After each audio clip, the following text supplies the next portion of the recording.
Richard Benjamin Speck grew up in the flat expanses of rural west central Illinois. Where was you born at, Richard? Where was I born? Yeah. Kirkwood, Illinois. When was you born? December 6, 1941. Speck entered the world the day before the Japanese sneak attack on Pearl Harbor. Day out of Fort, all hell broke loose next day. And it stopped there. Richard was the seventh child of Benjamin and Mary Speck, a hard-working couple who struggled every month to pay the mortgage on their modest house. To provide for his new son, Benjamin Speck picked up more hours at his many odd jobs, working as a farmhand and laying roof tiles. When Richard was old enough, his father took him to a nearby lake to fish for bluegills. The outings became special moments where Richard had his father all to himself. The carefree time spent with his father was a respite from the austere, deeply religious household run by his mother. The family attended the United Presbyterian Church, and Mary insisted on strict rules against smoking and drinking. Her husband once endured a severe reprimand after having a beer at a fish fry. In 1947, Richard lost the light-hearted influence of his father when Benjamin died of a sudden heart attack. The 6-year-old was devastated. His elementary school classmates noticed changes in his behavior. Richard began whining and eating crayons, acting more like a toddler than a second grader to get extra attention from his teachers. We were watching a movie, and I happened to glance back and notice the teacher with Richard Speck sitting on her lap. I asked her, "Why was Richard sitting on your lap?" And she replied, "Oh, Richard Speck was acting like such a big baby. I couldn't think of any better place to put him." At home, Richard was spoiled by his older sisters, but received little comfort from his destitute, widowed mother.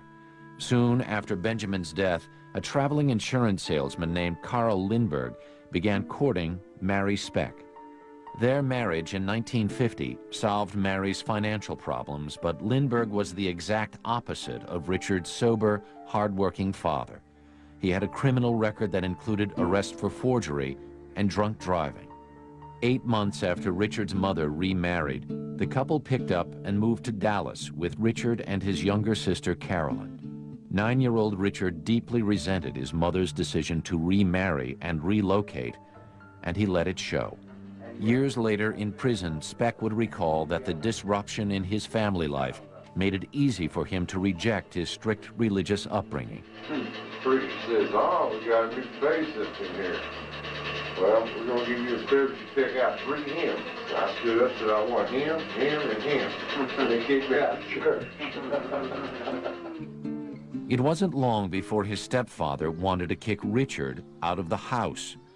He would get drunk, call Richard a gutter rat, and tell him he couldn't stand the sight of him. To get back at Lindberg, Richard would break into his liquor cabinet, have his fill, and disappear from the house. By the time he was 15, Richard was getting drunk nearly every day. He dropped out of school and began hanging around with a tough crowd of older teens who introduced him to marijuana, pills, and the basics of crime. Richard started carrying a switchblade and learned how to use it to pick window locks.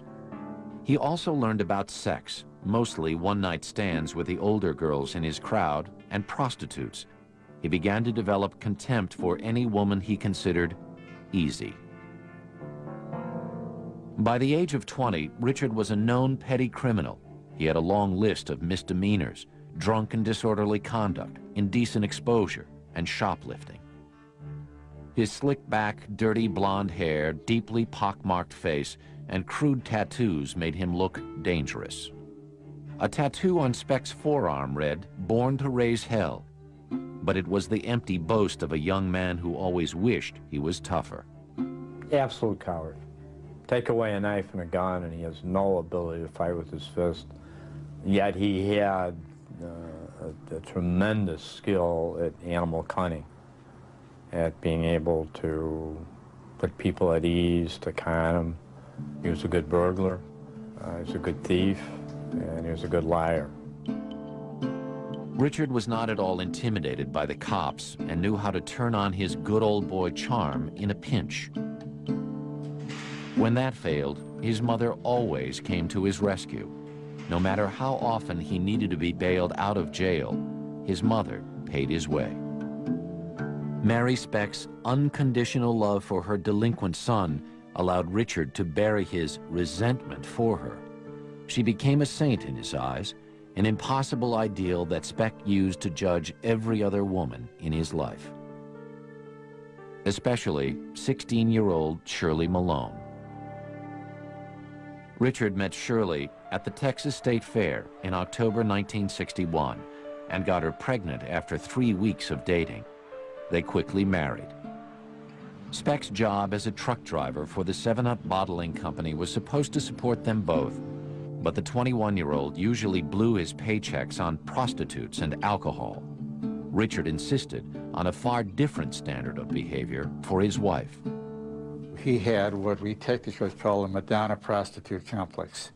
In other words, women were either virginal and pure, and if they weren't, then they were totally to be considered as tramps, sluts, whores, prostitutes. He felt that she was in the prostitute category because he felt that she'd been unfaithful to him. And the minute he got that idea, she was totally no good. Shirley denied ever cheating on him, but Speck didn't believe her and wanted to punish her any way he could. He would pick up lady friends and drive them to his apartment.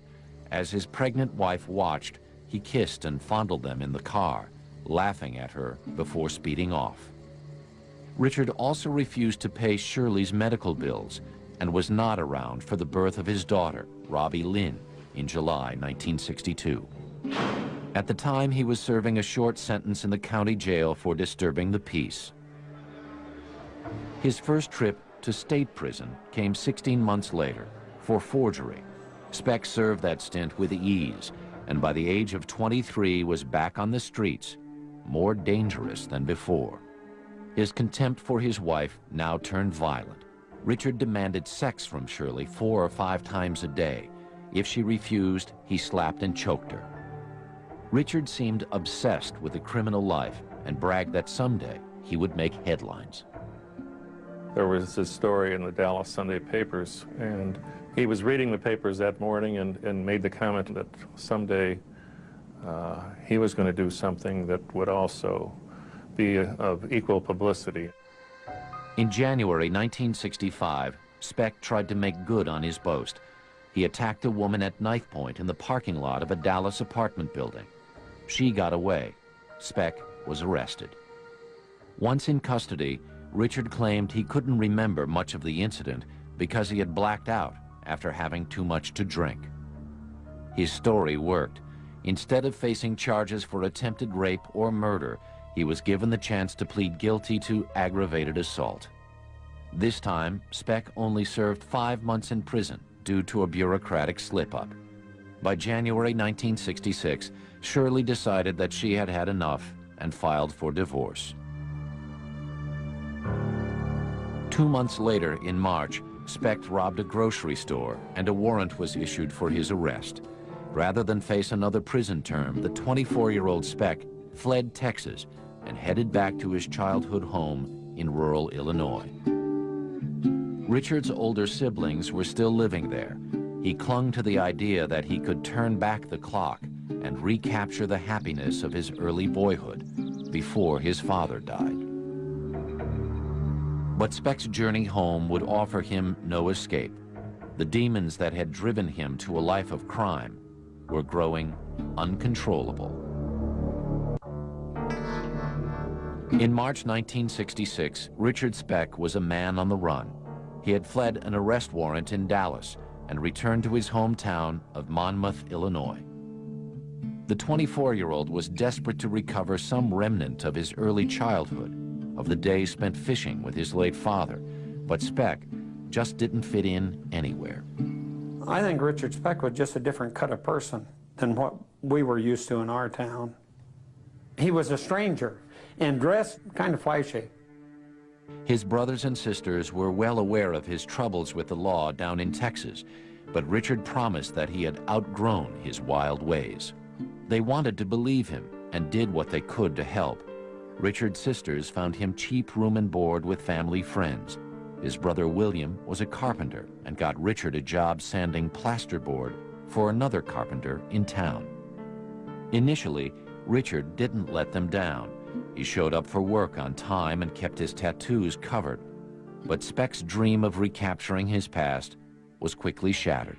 After only 2 weeks in Monmouth, he learned that his ex-wife Shirley had remarried. The news overwhelmed Richard, dredging up memories of betrayal and abandonment. He quit his job, moved into a cheap hotel, and lost himself in a haze of alcohol and pills. One night, Richard tagged along with a group of locals for some late-night drinking in a neighboring town. During the car ride, Richard started bragging about the woman in Dallas who he had nearly killed. He started talking about the woman in Texas that he'd threatened with a knife, and it was different than all of us guys that I drank with, you know. We talked about different stuff than that, you know, so it was a little bit off the wall for our group of people. When they arrived at the bar and sat down, Speck showed off an 8-inch hunting knife he called his insurance policy in case of a fight. He was somebody to be scared of or apprehensive of, but I was scared of him. Plain and honest truth, I was scared of him. Speck's rage was building, and his need to avenge what he considered his ex-wife's betrayal was driving him to commit an even more violent crime. On the night of April 2nd, 1966, Speck broke into the home of a 65-year-old woman in Monmouth. Speaking softly and brandishing a knife, he blindfolded the woman and politely assured her that she would not be harmed if she complied. After raping her, he sliced her housecoat into strips and used them to tie her arms and legs together. Then he disappeared. The woman told police her attacker had a soft southern drawl. In a small town on the Illinois prairie, few people fit that description, and Speck became the prime suspect. After brief questioning by police, he skipped town. One act of criminal behavior led to another. Once he went down that road, it was apparently difficult or impossible for him to turn back. Speck was being chased by the law for the second time in as many months. He was running out of places to hide. His last chance was Chicago, where his sister Martha lived with her husband, Gene Thornton.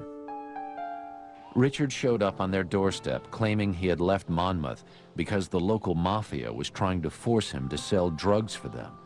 The couple didn't believe him, but Gene found Richard work as a merchant seaman. On April 30th, Speck sailed out of Chicago's Calumet Harbor as a deckhand aboard an ore boat bound for Michigan's Upper Peninsula. After 4 days, in the midst of a storm, a shipmate found Speck doubled over in pain.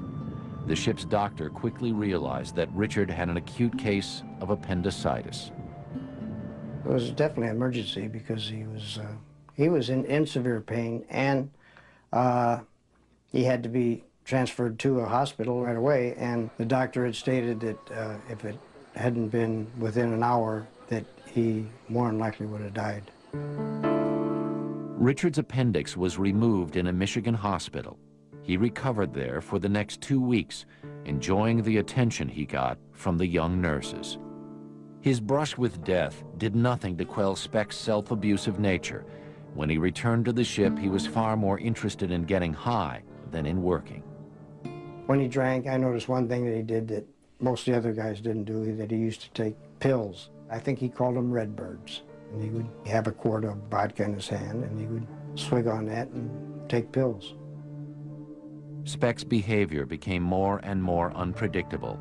Once, he fell off the boat. 2 other times, he exposed himself to crew members. When he pulled a knife on a superior, it was the last straw. He was fired from the ship on June 14th. As the boat's union representative, Jim Barrell told Speck he could get him his job back, but Speck told him he didn't understand. At the time, I don't know what he was talking about. I didn't understand. I didn't understand what, but it seemed like there was something that he was hiding. Speck was afraid that too much fuss might uncover his prison record and the fact that he was still on the run from the law in 2 states. He left the ship with his paycheck and visited Judy Lakanimi, a nurse he met at the hospital in Michigan. The brief relationship proved to be a rare moment of grace for Speck. Judy would say later that Richard was a perfect gentleman, showering her with gifts and expensive dinners.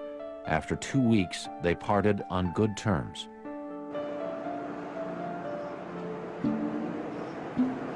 Richard returned to his sister's house in Chicago broke.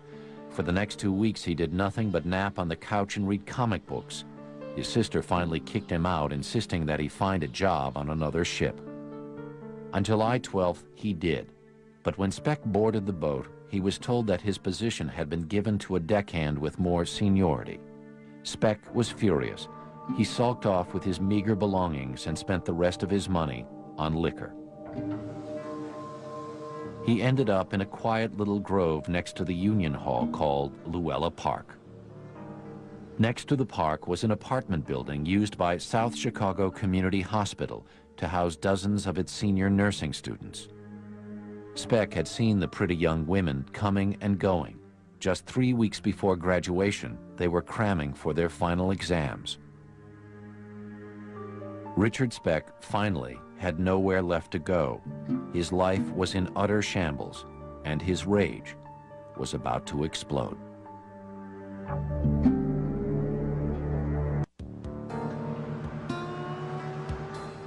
In the summer of 1966, Richard Speck was an unemployed ex-con addicted to drugs and alcohol. He was flat broke, alone, and a fugitive. He couldn't get employment. He already had a wrecked marriage. He was taking pills heavily. He was drinking heavily. Here was a person whose life was going downhill in a hurry. Speck had always believed that he was somehow destined to shock the world. He was about to realize his ambition. On the morning of July 13th, Speck waited outside the National Maritime Union Hall on Chicago's South Side, hoping for a berth on a merchant ship. There was none available. So he called his sister Martha, begging for help. Within the hour, she met him in front of the hiring hall and gave him $25. With money in his wallet, Speck had no reason to wait for work. He left for the nearby Shipyard Inn, but not before taking another long look at the apartment complex down the block, filled with young nursing students.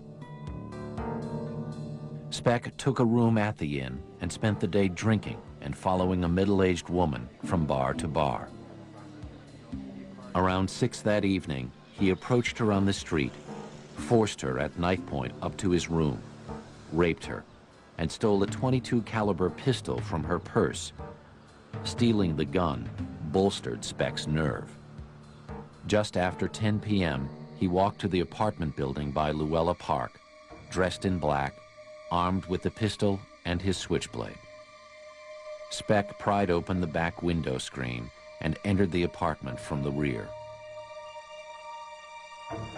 He climbed the stairs, came to a bedroom door, and knocked. 23-year-old Corazon Amorao, a native of the Philippines, opened the door. Speck leveled the gun at her.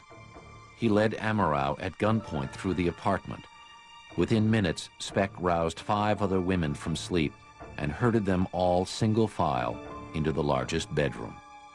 With a wave of the .22, he sat them down and lit a cigarette. And he was very beguiling. He sat on the floor, smoked cigarettes, laughed, talked to him, kept telling me he wasn't going to hurt him. He just wanted to get their money and leave town.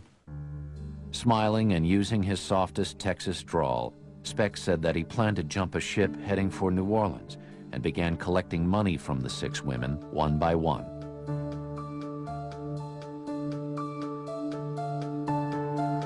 At 11:40 p.m., 22-year-old Gloria Davy came home from a date with her fiancé.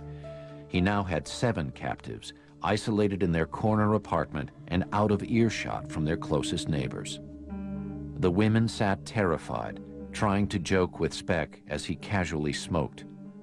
They had been trained as nurses through psychology courses to calm people. That was one primary thing that made them think that Speck, you know, we can talk him out of this, we can use our psychology. But the women fell silent when Speck crushed his cigarette, stood up, and flipped open a switchblade. He sliced a bedsheet into long strips, careful to keep the gun within easy reach. He tied each of his prisoners up, binding their hands behind their backs and knotting their ankles tightly. I think he went there to rob them, and I think he went there to see what sexual pleasures might result from the robbery without any clear intent of homicide. This video, made years later while Speck was in prison, is the only time on record that he spoke of that night. What you locked up for? They count murder. Did you kill him? Sure I did. Why? Just one there night. In minutes, Speck had all 7 young women helpless and immobile on the floor. First, he grabbed 20-year-old Pamela Wilkening, and she showed him her contempt. One of them spit on me in the face. Said she was going to pick me out of the lineup. The insult enraged Speck. He took Wilkening to a bedroom across the hall, gagged her, and pinned her to the floor, intent on raping her. But 2 other nurses, Mary Ann Jordan and Suzanne Ferris, unaware of what was going on, walked into the room, surprising Speck. At that point, all of his rage exploded. The women tried to run away, but they never made it out of the bedroom. And there's 2 more there, so I off them. Speck stabbed them over 20 times with his switchblade, then turned his attention to the other young women. Wound up trying to kill off all the women. Over the next 4 hours, Speck methodically killed 6 more of his captives, washing their blood from his hands after each murder. Why you didn't use the gun? Why did you prefer to use a knife? It doesn't make too much noise. There's in no shape to run. The knife is quiet. Speck's nonchalance in the video belies the brutality that he unleashed that night. Valentina Passion's throat was sliced through to her larynx. Patricia Matuzak suffered a vicious kick to her midsection. He saved Gloria Davy for last. She was the one that was flirting with him. She was the last one to do it. I knew I had all the time in the world. I took her down there to this part. If her jaw cocky, so get naked, big. On Gloria, it would seem that Speck unleashed a lifetime of buried rage toward all women, especially his mother and his ex-wife. He dragged her downstairs to the couch, raped and sodomized her, then strangled her to death. After checking the large bedroom for valuables and survivors, Speck strolled out of the front door and into the night. He stopped on the Calumet River Bridge to toss his bloody switchblade into the water. He went to bed that night at the Shipyard Inn, believing he had committed the perfect crime. By daybreak, reports of the slaughter were front-page news. Our next-door neighbor, Mrs. Windmiller, asked me if I heard this awful screaming.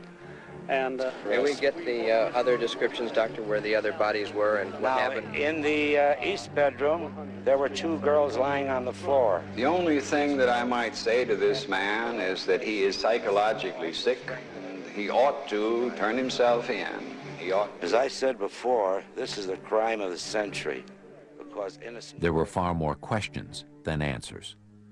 Who would do this? 8 young women who were doing good in the world. All they wanted to do was heal people as nurses. So the questions were, how could they all be killed at once? How did he do it? And then who was he, and was he still in the city?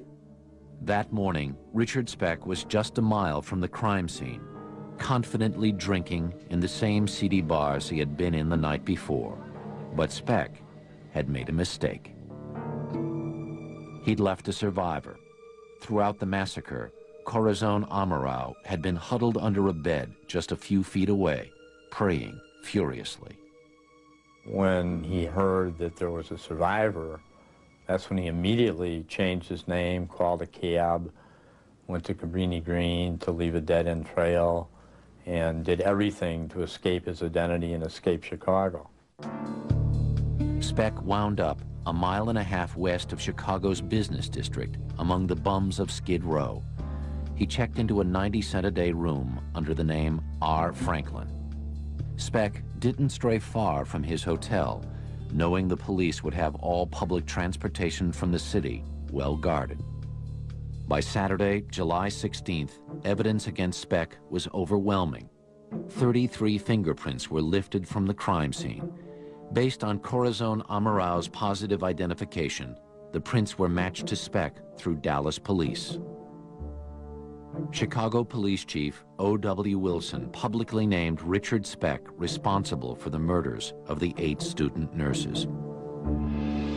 The uproar surrounding the case made Speck's capture seem inevitable, but Richard Speck had no intention of ever facing his accusers. In July 1966, Richard Speck was the most wanted man in America for murdering 8 young nurses on Chicago's South Side. He hid away in a Skid Row hotel, but realized that escaping the city was impossible. 3 days after the murders, on July 16th, Speck polished off a quart of cheap wine, smashed the bottle, and used the jagged glass to rip gashes through the veins in both his arms. Richard lay down beneath a ceiling of chicken wire in his hotel room, slowly bleeding to death, trapped by the publicity that he had always vowed he'd get. But even slashing a wrist and arm would not prove to be a way out. The hotel handyman discovered Speck and called police. When the cops arrived, they didn't recognize Speck. They rushed him to Cook County Hospital, where his identity was discovered, just beneath the dried blood caked over his arms. And I wiped the blood away, and there was "Born to Raise Hell." And I looked at the nurses and I said, "This is the fellow that the police are looking for." Within hours, hundreds of reporters were descending on the hospital for a glimpse of the notorious killer. Speck's court-appointed lawyer, Gerald Getty, and prosecutor Bill Martin received access. I guess you expected to see horns growing out of his head, but to me, he did not look capable of being a person who could murder 8 people. Behind Speck's dull eyes was a savagery that only his victims knew.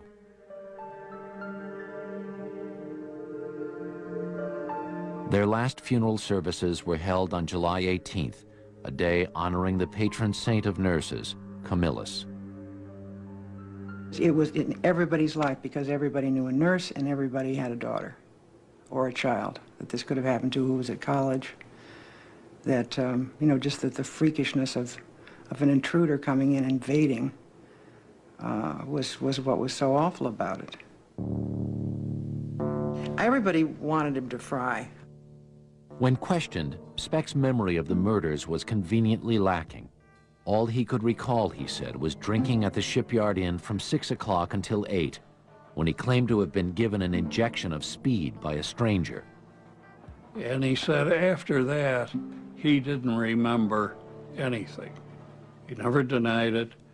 He said, if I'm accused of it, I don't remember it. And that's the most I ever got out of him. His story seemed tailor-made for an insanity defense. As resident psychiatrist of the Cook County Jail, Dr. Marvin Zaporin met with Speck in his cell twice a week. He forged what he believed to be a bond of trust between them. I was operating under the concept of innocent until proven guilty. So I said, this is an allegation against you. Who knows? You say you don't remember it. Maybe it wasn't you, just hypothetically. At which point he would say, of course it was me. Because if he was looking for a way out, he would have leaped at that. But he never tried to do that. Zipporah tried to cultivate his patient's creativity and urged Speck to paint, although his first efforts were not exactly helpful to his defense attorney. I went over to see him, and the first painting he did was a painting of a leopard. I'm interviewing a man that I believe was a leopard from what he was accused of doing. And I said, you don't want to have those pictures of leopards. Let's have a picture of Bambi. Lo and behold, he did do a picture within 2 weeks of Bambi. By the fall of 1966, Speck proudly displayed his paintings all over his cell. They had titles like Cabin in the Hills and Good Old Days. Speck was enjoying his time at the county jail. He even had a hot plate in his cell so that he and Zipporah could share coffee. He kept his cell so meticulous, and he was so concerned with every wrinkle that I felt it was almost as if he was a housewife entertaining somebody at a cafe clutch. To Speck, prison was a safe haven from a world that viewed him as a monster who should be destroyed. But the intense press coverage was pushing him to a breaking point. Somewhere along the line, he got a razor blade. And all of a sudden, he took the razor blade, put it to my throat, said, if I'm such a monster, as everybody seems to think I am, he said, why don't I just kill you now? And I said, well, because you don't have a quart of alcohol and 8 Redbirds in you. He said, yeah, I guess that's true. Put it down. Speck's life would not be so easily spared. On October 22nd, a psychiatric panel unanimously concluded that he was competent to stand trial. His conviction and execution seemed only a matter of time. From December 1966 through January 1967, pretrial hearings dragged on in the courtroom of Judge Herbert Passion as a ferocious blizzard descended on Chicago.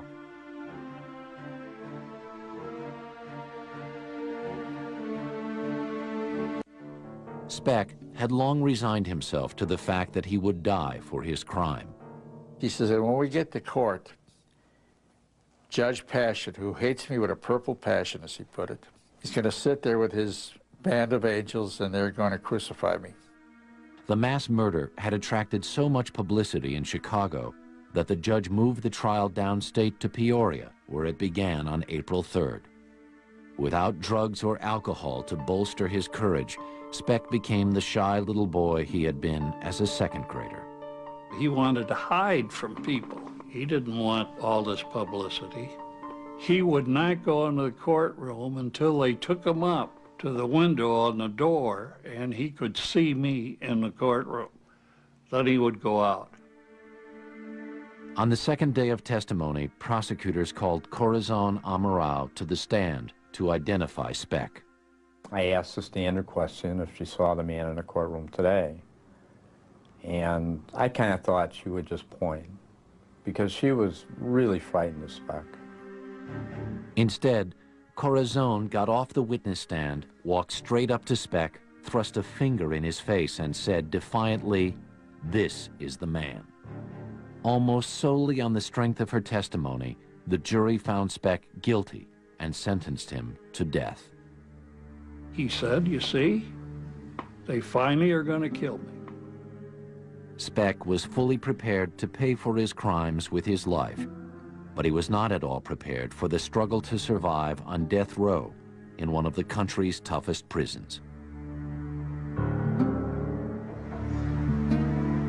In 1967, Richard Speck arrived on death row at Stateville Prison in Joliet, Illinois. The 26-year-old had every reason to fear he would be killed long before he got to the electric chair. In prison, convicts who raped and murdered women were deeply despised. On death row, it would seem that Richard Speck didn't stand a chance. There were 3 other inmates on death row at the time that had killed 3 guards, and they immediately started agitating Speck. scaring him with what we were going to do to him, and to the point where he was almost climbing the walls. After only 4 days, the warden was forced to transfer Speck to the prison's isolation unit for his safety, where he began working as a janitor. He asked if he could paint his cell. I got him the paint, and he painted his cell and did a very nice job of it. And so then we give him a job of painting the entire isolation unit, to which he did. Speck's prison work afforded him a little freedom, which he exploited for petty scams. He cleaned out the sewer pipes and hid jars of raisins inside them to ferment into alcohol. He also started smuggling cigarettes. Speck, constantly swilling his homemade booze, became known as the drunken painter of Stateville, a moniker that gave him the status he loved. He enjoyed his celebrity within prison because the other inmates and the guards, everybody would, who passed him would say, well, there's Richard Speck. You know Richard Speck. Of course, everybody did. The relatives of Speck's victims were waiting anxiously for his execution, but his appeals dragged on. Then, in June 1971, the U.S. Supreme Court reversed Speck's death sentence, ruling that during his jury selection, potential jurors had been improperly excluded. Without a death sentence hanging over his head, Speck settled into his new life. It was the most stable existence he had known since early childhood. The structure and style and position of authority he held in prison were the highest position he ever held in society. If a hurricane blew down the prison, the only prisoner who would not walk away would be Richard Speck. Beginning in 1976, just 10 years after the brutal murders, Speck became eligible for parole. The families of the slain women were forced to relive their nightmare. I don't think that they should ever release him, and I hope and pray that people will never forget this case and back us up after we're gone. Speck was repeatedly denied parole. He realized that freedom was impossible and disappeared into the depths of the prison's bizarre subculture, a dehumanizing world of violence and sexual abuse ruled by only one law: survival. By 1991, Richard Speck had been in prison for more than half his life. On December 5th, only 1 day shy of his 50th birthday, he suffered a sudden heart attack. He was rushed to the hospital but could not be saved. The life of Richard Speck, notable only for one savage night of violence, was over. His family didn't want his body. Nobody did. And he was cremated, and no one knows except two people where his ashes were even strewn. But the legacy of his heinous crimes did not fade away quite so easily. In 1996, Chicago investigative journalist Bill Curtis uncovered a grotesque reminder of Richard Speck. The disturbing video in which Speck discusses the murders and shows evidence of his bizarre life behind bars. How'd you feel after killing those ladies? Like I always felt. Had no feeling.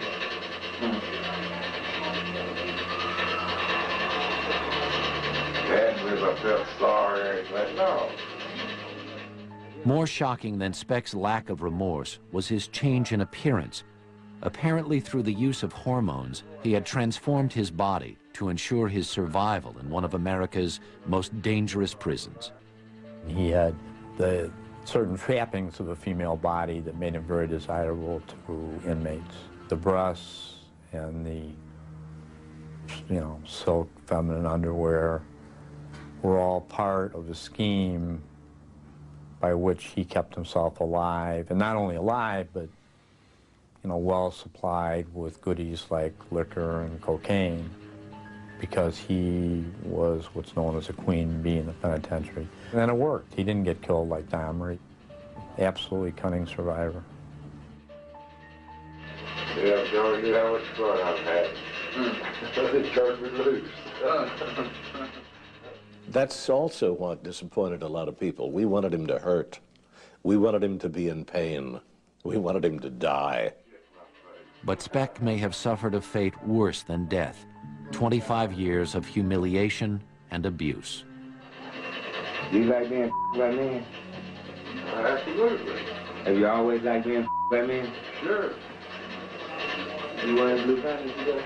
Yeah. Can you see? Take some of that Huh? stuff off. Take some of that stuff off. Take what off? They could have been prostituting him out too, and maybe they were. He was probably punished more the way it went than had they have executed him. It was a grotesque transformation. The psychiatrist who became Speck's only confidant believes that by forfeiting his manhood, Speck found a way to punish himself for his crimes. He felt that somewhere along the line, he had to experience the same kind of degradation and humiliation that he had inflicted on others. To feel that he had taken a woman's place, was being used as he had used women. He was a miserable person who lived a miserable life. I think he got his justice. Get out of prison. So often we create a monster out of Richard Speck, and sometimes it is worthwhile to back off and say, well, maybe he wasn't a monster. Maybe he was all too human. That is the most frightening thing of all.